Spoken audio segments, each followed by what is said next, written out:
Hey Harbour City, so this is an overview of week 2 of our series that we're going through called Holy Habits. And we said we're going to look at 4 habits, the habit of personal devotion, which we looked at last week, the habit of remembering, which we're going to look at this week, and then to come, the habits of gathering and the habits of generosity. So this week we're looking at the habit of remembering. And I don't know about you, but I love a good story. I love stories. I love novels. I love movies. I love biographies. I love hearing people tell stories. And, one of the things about stories is stories are things that remind us. They remind us of the past. They remind us of our values. A good narrative is not just telling us a fantastical idea. It's reminding us of who we are. And the habit of remembering is, in one sense, a habit of storytelling. If you look at Deuteronomy 6, which we've mentioned before recently, in Deuteronomy 6 it says this, it says, when your son asks you in the future, what is the meaning of the decrees, statutes, and ordinances that the Lord our God has commanded you? Tell him, we were slaves of Pharaoh in Egypt, but the Lord brought us out of Egypt with a strong hand. Before our eyes, the Lord inflicted great and devastating signs and wonders on Egypt and on Pharaoh and on all his household. But he brought us from there in order to lead us in and give us the land that he swore to our ancestors.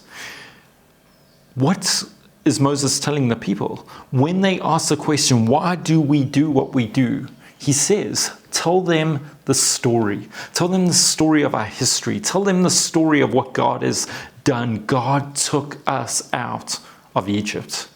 Jesus, as Paul tells us in 1 Corinthians 11, when he institutes breaking of bread, communion, when he institutes this sacrament, he says, do this in remembrance of me. What is he implying? He's implying, that if we don't do this, if we don't act this out, that we might forget what he has done. Sacraments are, in one sense, a play, an acting out, a story being told through action. And in breaking of bread, it is the story being told of Christ's body broken for you and I. In the sacrament of baptism, it is the story being told of Christ dying and being raised to new life, so that in him we too will be raised to new life. You and I, we have this habit of spiritual amnesia. I don't know if you've noticed this, but maybe one week you'll have an amazing moment where God comes through for you. You've been praying for something, God comes through. Within a week later, you find yourself being anxious about the same thing. It's almost like you forgot God's faithfulness.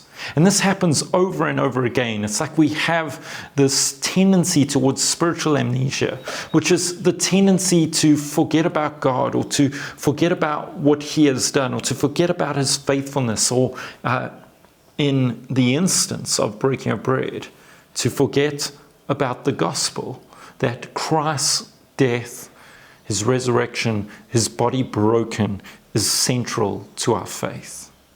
You see, this habit that the church has practiced year after year for thousands of years through breaking of bread, this habit that the church has practiced that the people of God have practiced for thousands of years as they recite the Shema and tell the story of how God brought his people out of Egypt. This habit of remembering is a habit of reminding ourselves who God is, what he has done, and reminding ourselves to remain in him and in his faithfulness. We practice, as the church, we practice this habit of remembering in 3 ways. And there's probably a few more, but I'll mention 3 today. The first is through the sacraments, through breaking of bread, through baptism. We remember the work of Christ. The church does this regularly when we see people get baptized. The church does this regularly when we break bread. We remind ourselves, we tell the story of Christ's work and remind ourselves, we remember what Jesus has done. Then we don't just do that in the sacraments, we do that in worship. When you read the Psalms, how often as you read the Psalms are they the retelling of what God has done? Either looking back at creation and saying God who is the creator, or looking back at specific events. But so often what the Psalms do is that they're telling us the story of God. They're reminding ourselves of who God is and what he has done and how faithful he is. That's what songs do, songs of worship. Songs are narratives that are put to melody. And as we sing, as we come together and worship through singing and song, what we are doing is we're reminding ourselves of the faithfulness of God. And then the third way we do this is through our testimonies. I often think about that passage in Revelations where it says they overcame the enemy by the blood of the Lamb and the word of their testimonies, by telling the story of God's work, not just out there, but God's work of what he has done in our own lives is powerful. It overcomes the work of the enemy. And it overcomes the work of the enemy because it realigns ourselves, it reminds ourselves, it centers ourselves on the fact that God has been at work in you and I. The habit of remembering is, in one sense, the antidote to spiritual amnesia. So to prevent ourselves from just forgetting God's faithfulness, to prevent ourselves from forgetting what's most important, to prevent ourselves from forgetting our values, forgetting where we find ourselves and who we are, to prevent ourselves from being in that place, we practice the sacraments. We sing songs of worship, reminding ourselves of the faithfulness of God. And we tell our testimonies. We tell our testimonies to each other. We tell our testimonies to ourselves, sometimes reminding ourselves of what God has done. So a couple practical things. Number one is break bread. When we break bread as a church, break bread with us. Number two is, if you haven't been baptized, be baptized. It's a way of reminding yourself. It's a way of remembering what Christ has done for you. Number three, participate in worship. Because as we sing songs and the narratives of God's work, we remind ourselves of him and center ourselves on him. Number four is write down your testimony. Write it down.